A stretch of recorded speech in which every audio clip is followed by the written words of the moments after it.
नमस्कार साथियों, गहन विचार चैनल पर आपका दिल से स्वागत है। आशा करते हैं आप सब अच्छे होंगे। दोस्तों, कहते हैं कि समय बहुत बलवान होता है। समय में वह ताकत होती है जो रातों रात राजा को रंक और रंक को राजा बना सकती है। विद्वानों ने भी कहा है कि होनी बहुत बलवान होती है। कहते हैं कि विधि के विधान को आज तक कोई नहीं मिटा पाया। क्या यह बात सच है या एक झूठ?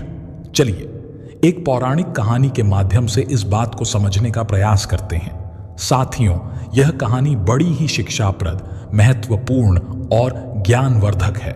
मेरा आपसे निवेदन है कि कहानी में अंत तक हमारे साथ में बने रहें। साथियों, अगर आप सच्चे कृष्ण भक्त हैं तो हमारे चैनल को सब्सक्राइब जरूर कर दें। दोस्तों, बहुत समय पहले की बात है। एक नगर से दूर जंगल में एक महात्मा का आश्रम था। वह महात्मा सभी शास्त्रों और वेदों का ज्ञान रखते थे। उनके चर्चे बहुत दूर दूर तक फैले हुए थे और उनके पास दूर दूर से लोग अपना भाग्य दिखाने के लिए आते थे। वह महात्मा एक बहुत ही ज्ञानी थे। जिन लोगों का भी भाग्य देखकर उन्हें बताते थे वह बात सच होती थी। दूर से ही लोगों का भाग्य पढ़कर यह बता देते थे कि उनके भाग्य में क्या लिखा हुआ है। वह महात्मा भूतकाल, भविष्य और वर्तमान तीनों कालों का ज्ञान रखते थे। उसी नगर में एक पति और उसकी पत्नी रहते थे। उसकी पत्नी धर्म और आस्था में बहुत विश्वास रखती थी। उनके कोई संतान नहीं थी। गांव के लोगों से सुना था कि गांव में एक महात्मा है जो किसी का भी भाग्य बता देते हैं कि उसके भाग्य में क्या लिखा है। उन्होंने सोचा कि क्यों ना हम भी एक बार उस महात्मा के दर्शन कराएं। और अगली सुबह वह पंडित और उसकी पत्नी उस महात्मा से मिलने के लिए निकल जाते हैं। वे दोनों उस महात्मा के आश्रम में आकर रोने लग जाते हैं। महात्मा दोनों को चुप कराते हुए पूछते हैं, बेटा रो मत, तुम्हें क्या दुख है, मुझे बताओ, मैं कोई ना कोई समाधान जरूर निकाल लूंगा। तब पंडित कहता है, गुरुदेव, हमारे कोई संतान नहीं है। यह दुख हम दोनों को हर दिन अंदर से खाता रहता है। हमने आपका बहुत नाम सुना है, तभी हम आपके पास आए हैं। आप हमारा भाग्य देखकर बताओ कि हमारे जीवन में पुत्र सुख है या नहीं। फिर महात्मा कहते हैं, तुम चिंता मत करो। तभी महात्मा पंडित की पत्नी को आश्रम के मंदिर से 2 सेब लाकर देता है और कहता है, इनको आप दोनों पति पत्नी खा लेना, तुम्हें अवश्य ही संतान प्राप्ति होगी। उसके बाद वह दोनों महात्मा को प्रणाम करके वहां से अपने घर चले जाते हैं। कुछ महीनों के बाद वैसा ही होता है जैसा महात्मा ने कहा था। 1 साल के बाद उनके घर पुत्र का जन्म होता है। पंडित और उसकी पत्नी बहुत खुश थे। पंडित अपनी पत्नी से कहता है कि क्यों ना हम महात्मा को अपने घर बुलाकर उनकी सेवा करें। फिर पंडित उन महात्मा को अपने घर बुलाता है और उनकी सेवा करता है और पंडित महात्मा से अपने बेटे का नामकरण करवाता है। महात्मा उसके बेटे का नाम अर्जुन रखते हैं। तभी पंडित कहता है, गुरुदेव, आप हमारे बच्चे का भविष्य देखकर बताओ कि हमारा पुत्र जीवन में क्या करेगा। तभी वह महात्मा कहता है, अभी इसको बड़ा होने दो। जब इसकी आयु 8 वर्ष की हो जाए तब इसको मेरे पास लेकर आना, मैं इसका भाग्य अवश्य बता दूंगा। यह बोलकर महात्मा वहां से चले आते हैं। धीरे धीरे समय गुजरता गया। पंडित का बेटा अब 8 वर्ष का हो गया था। एक दिन पंडित अपने बेटे को लेकर उन गुरु के आश्रम जाते हैं तो वह देखते हैं कि वहां लोगों की भीड़ लगी हुई थी। तब पंडित का लड़का पंडित से पूछता है, पिताजी, यह सब क्या हो रहा है? तब पंडित अपने बच्चे को बताता है कि यह महात्मा त्रिकालदर्शी हैं। इनको भविष्य का पता चल जाता है। ये सब लोग अपने अपने भविष्य का पता करने यहाँ आए हुए हैं। तब वह पंडित का लड़का उन गुरुदेव के पास जाता है और कहता है, गुरुदेव, आप मेरा भी भविष्य देखो ना। उस छोटे बालक की बात सुनकर गुरुदेव पहले तो मना कर देते हैं, लेकिन बाद में बच्चे की जिद पर मान जाते हैं और उससे कहते हैं, बेटा, मैं तुम्हारा भाग्य देखता हूं, तुम मेरे सामने आकर बैठ जाओ। फिर महात्मा उस पंडित पुत्र का भाग्य देखने लगते हैं। उन महात्मा ने अपने ग्रंथ को खोला और फिर पंडित पुत्र के चेहरे को देखा। जब उसने गणना की तो महात्मा ने देखा कि पंडित के पुत्र का विवाह तो एक नीच कुल की कन्या के साथ होना लिखा है। जब महात्मा ने यह देखा तो वह सोचने लगा कि अब क्या होगा। यह जाति से उच्च कुल का ब्राह्मण है और इसके पुत्र का विवाह नीच कुल की लड़की से होगा। यदि ऐसा हो गया तो यह कहीं का नहीं रहेगा और किसी को अपना मुंह दिखाने लायक भी नहीं रहेगा। महात्मा यह सब बात उस पंडित को बता देता है। पंडित यह सुनकर कहता है, गुरुदेव नहीं नहीं, मैं ऐसा नहीं होने दूंगा। जब मैंने जान लिया तो मैं भाग्य को बदल दूंगा। जब उस महात्मा ने कुछ और गहराई से उस ग्रंथ को देखा और उसकी गणना की तो उसे पता चला कि उसी गंगा के किनारे कई कोसों दूर एक मछुआरे का परिवार रहता है और उसके परिवार में अब तक 5 पुत्रियों का जन्म हो चुका है। और जो मछुआरे की 5वें नंबर की कन्या है, जिसकी उम्र मात्र 3 साल की है और जिसका नाम उस मछुआरे ने शकुंतला रखा है, पंडित पुत्र का विवाह उस लड़की से होगा, ऐसा उसके पुत्र के भाग्य में लिखा है। यह सब बातें महात्मा पंडित को बताता है तो पंडित ने सोचा, मैं अपने पुत्र के भाग्य का जरूर बदलूंगा। मैं इसमें समर्थ भी हूं। जब मैंने अपने पुत्र के भाग्य को जान ही लिया है तो मैं इसके भाग्य को बदल भी सकता हूं। पंडित कहता है, गुरुदेव मैं भी आज देखता हूं कि भाग्य बड़ा है या मैं बड़ा हूं। तब वह पंडित ब्रह्मा जी के लिखे हुए विधान को बदलने के लिए चल देता है और चलते चलते वह पंडित उस मछुआरे के घर पहुंच जाता है। जब उस मछुआरे ने देखा कि उज्जैन के एक महान पंडित उसके द्वार पर खड़े हैं तो उस मछुआरे ने उस पंडित का बड़ा ही आदर सत्कार किया और कहने लगा, मुझ गरीब की कुटिया में आप पधारे हैं, यह तो मेरे लिए बहुत सौभाग्य की बात है। पंडित कहने लगा, हे मछुआरे, मैं किसी उद्देश्य से तुम्हारे पास आया हूं। मैं तुमसे यह जानना चाहता हूं कि तुम्हारे घर में किस कन्या ने जन्म लिया है जिसकी उम्र अभी 3 साल की है। तो मछुआरा कहने लगा, हाँ, हमारे घर में एक पुत्री ने जन्म लिया है जिसकी आयु अभी 3 वर्ष होगी। पंडित ने कहा, क्या उसका नाम शकुंतला है? तो मछुआरे ने कहा, जी पंडित जी, उसका नाम शकुंतला है। पंडित ने कहा, हे मछुआरे, मेरा गुरु त्रिकालदर्शी है, उन्होंने मुझे कुछ मंत्र दिए हैं। मैं तो इस रास्ते से जा रहा था तो मैंने देखा तुम पर तो बड़ा घोर संकट आने वाला है। जब तक तुम्हारी सबसे छोटी पुत्री तुम्हारे घर में रहेगी तब तक तुम्हें पुत्र की प्राप्ति नहीं होगी। यदि तुम अपने घर के आंगन में पुत्र खेलता हुआ देखना चाहते हो तो तुम्हें अपनी छोटी पुत्री को अपने घर से दूर भगाना होगा।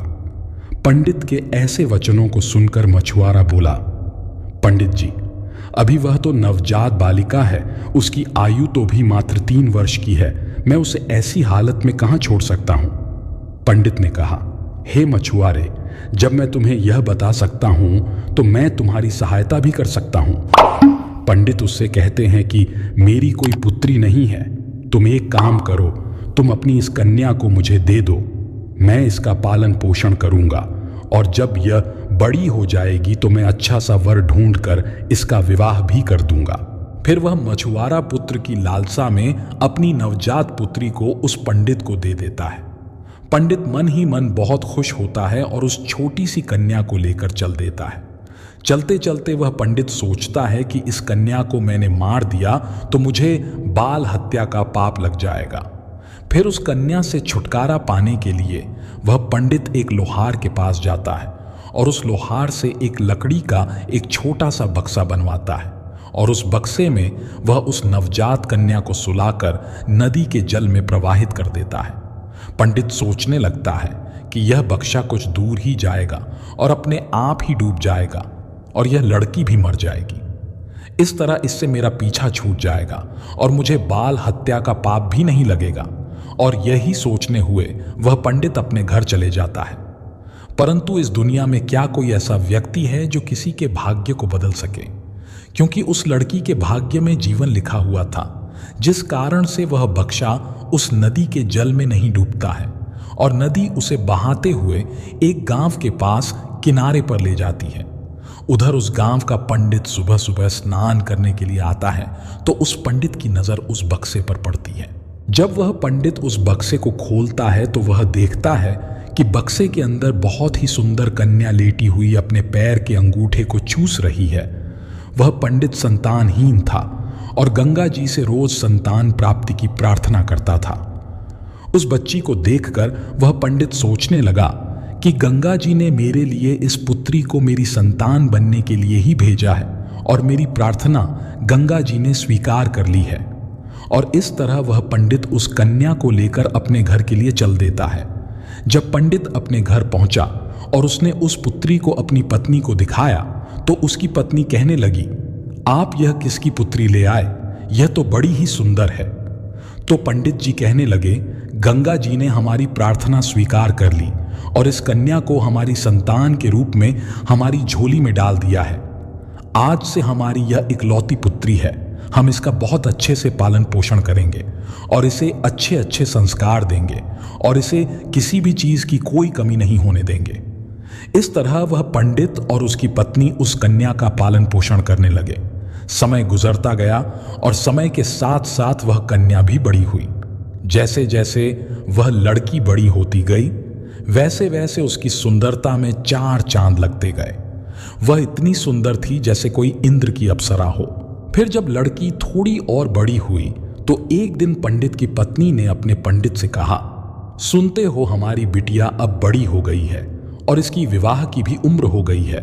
अब आप कहीं जाकर अच्छा सा वर ढूंढकर हमारी बिटिया की शादी कर दो। पत्नी की यह बात सुनकर वह पंडित अपनी इकलौती पुत्री के लिए वर देखने के लिए चल देता है। जब आसपास में उसके लायक कोई वर नहीं मिलता है तो पंडित जी अपनी पुत्री के लिए वर की तलाश करते करते उज्जैन नगरी में पहुंच जाते हैं। वहां जाकर लोगों से पूछते हैं कि यहाँ कोई ऐसा ब्राह्मण परिवार है जिसका कोई पुत्र विवाह के योग्य हो तो बताओ। उज्जैन के लोग उस पंडित के बारे में बताते हैं जिसने उस लड़की को नदी में बहा दिया था। उज्जैन के लोग बताते हैं कि हमारे यहाँ एक ब्राह्मण है, उनका बहुत ही संस्कारी परिवार है और उन पंडित जी का एक इकलौता पुत्र है और उसकी उम्र भी विवाह के योग्य भी है। अगर पंडित जी आपकी बात उन पंडित जी के साथ बन जाए तो आपकी पुत्री बहुत ही सुखी रहेगी। उन लोगों की बात सुनकर पंडित जी उस पंडित के घर अपनी बेटी की शादी की बात करने के लिए चल देता है। जब वह पंडित उस पंडित के घर पहुंचे और उस पंडित से मिले और जब पंडित जी ने अपनी पुत्री की सुंदरता के बारे में बताया और पंडित को अपने आने का मकसद बताया कि मेरी एक पुत्री है और उसका विवाह हम आपके पुत्र के साथ करना चाहते हैं, वह पंडित भी बड़ा खुश हुआ कि चलो, मेरे पुत्र के जो भाग्य में लिखा था अब वह बदल गया है और एक ब्राह्मण अपनी पुत्री की शादी के लिए मेरे पास आया है। वह पंडित उस ब्राह्मण की उस बिटिया से अपने पुत्र की शादी करने के लिए तैयार हो जाता है और फिर विवाह का समय भी निश्चित हो जाता है और वह ब्राह्मण खुशी खुशी अपने घर चला जाता है और अपनी पत्नी से सारी चर्चा करता है। फिर कुछ दिन बाद वह दिन भी आ जाता है जिस दिन पंडित की पुत्री और उस पंडित के पुत्र की शादी होनी होती है। फिर वह पंडित अपने पुत्र की बारात लेकर उस पंडित के गांव की तरफ चल देता है और सोचता जा रहा है कि मैंने अपने पुत्र का भाग्य बदल दिया। जो उस महात्मा ने कहा था मैं उसको भी बदल दूंगा, आज मैं अपने पुत्र का भाग्य बदल दूंगा। लेकिन पंडित को पता नहीं था कि विधाता का लिखा कोई नहीं मिटा सकता, उसे विधाता भी नहीं मिटा सकते। जो लिख दिया वह तो अटल है। जैसा जिसके भाग्य में लिख दिया वैसा तो होकर ही रहता है, चाहे कोई कितने भी जतन कर ले, लेकिन भाग्य का लिखा कोई नहीं मिटा सकता। इस तरह संयोग से आज वही मछुआरे की कन्या आज पंडित की पुत्री बनकर उस पंडित के बेटे के साथ विवाह करने के लिए तैयार हो रही है, जिसे उस पंडित ने पानी में बहा दिया था। फिर उस लड़की का विवाह उस पंडित के बेटे के साथ हो जाता है और इस तरह वह कन्या पंडित के घर में आ जाती है। पंडित का पुत्र सुंदर सी पत्नी पाकर खुश था और पंडित की पुत्री सुंदर सा पति पाकर खुश थी और पंडित इस बात से खुश था कि मैंने अपने पुत्र का भाग्य बदल दिया है।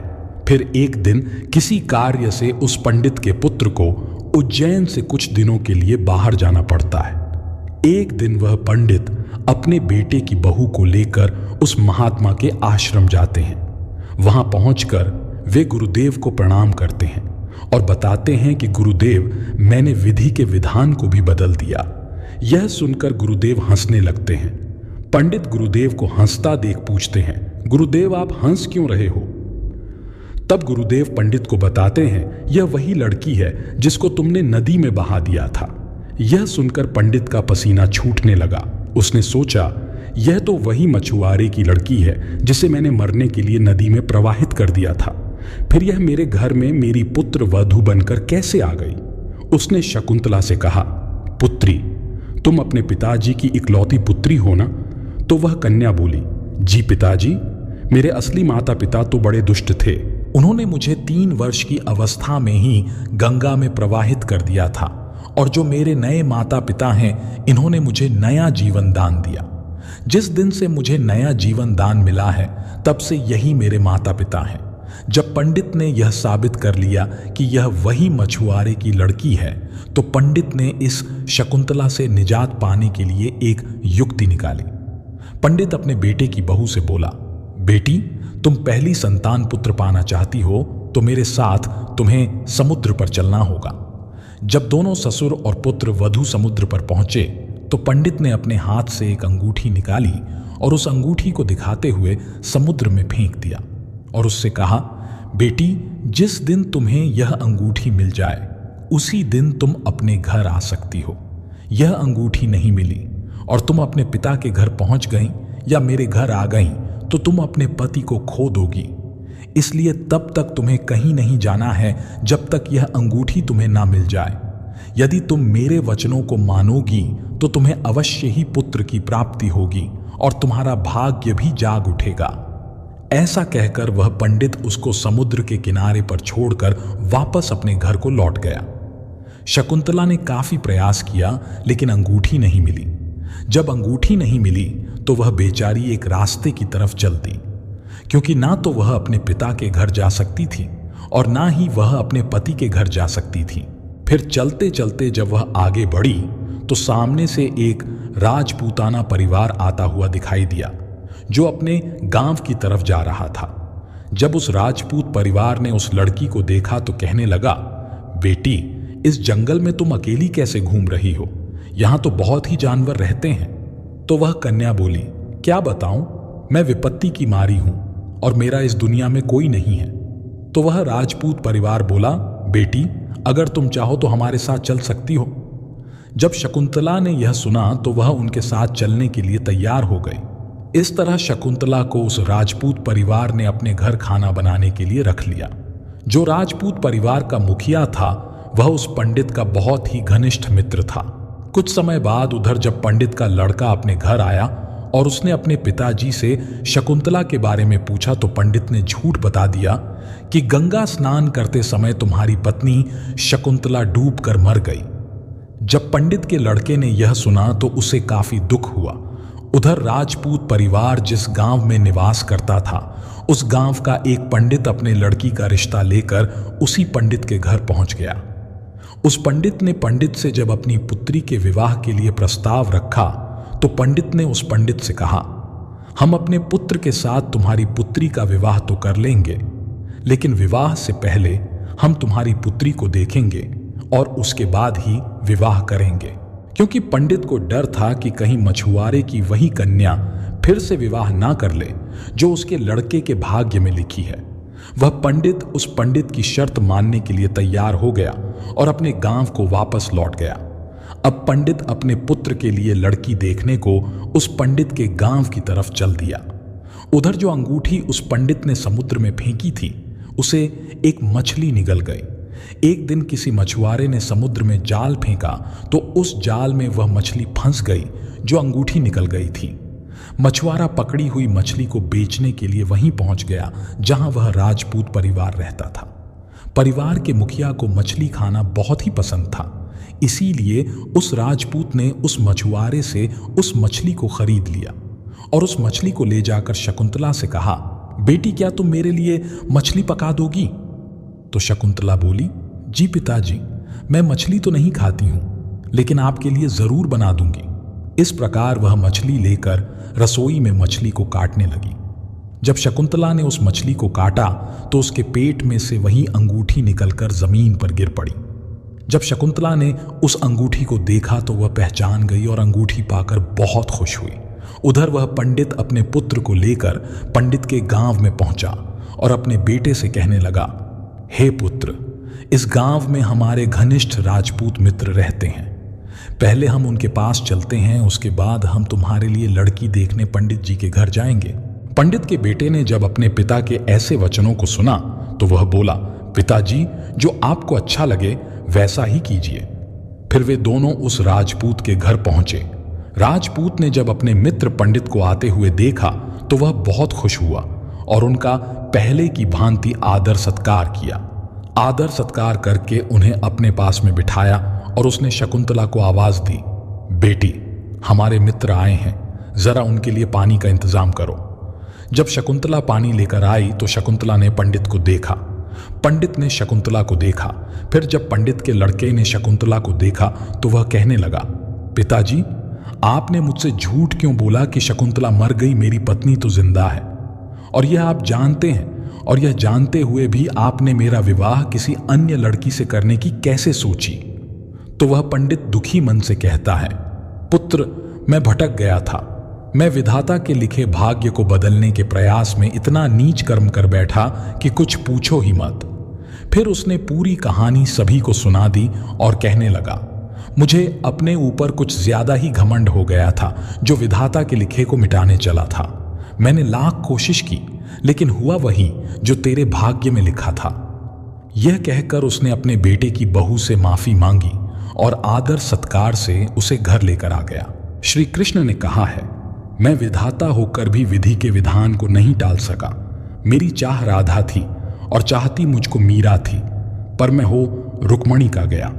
श्री राम जी का विवाह और राज्याभिषेक दोनों शुभ मुहूर्त देखकर किए गए थे, फिर भी न वैवाहिक जीवन सफल हुआ न ही राज्याभिषेक। और जब मुनि वशिष्ठ से इसका उत्तर मांगा गया तो उन्होंने साफ कह दिया, सुनहु भरत भावी प्रबल, बिलखी कहे हूं मुनिनाथ, हानि लाभ जीवन विधि मरण यश अपयश हाथ। अर्थात जो विधि ने निर्धारित किया है वही होकर रहेगा। न श्री राम के जीवन को बदला जा सका, न श्री कृष्ण के, न ही महादेव शिव जी सती की मृत्यु को टाल सके, जबकि महामृत्युंजय मंत्र उन्हीं का आवाहन करता है। न रावण अपने जीवन को बदल पाया, न ही कंस, जबकि दोनों के पास अपार समस्त शक्तियां थीं। इंसान अपने जन्म के साथ ही जीवन, मरण, यश, अपयश, लाभ, हानि, स्वास्थ्य, बीमारी, देह, रंग, परिवार, समाज, देश, स्थान सब पहले से ही निर्धारित करके आता है। इसलिए सरल रहें, सहज रहें, मन, वचन और कर्म से सद्कर्म, अच्छे काम में लीन रहें। दोस्तों, विधि के विधान को कोई बदल नहीं सकता। जो भाग्य में लिखा होता है वह जरूर होता है।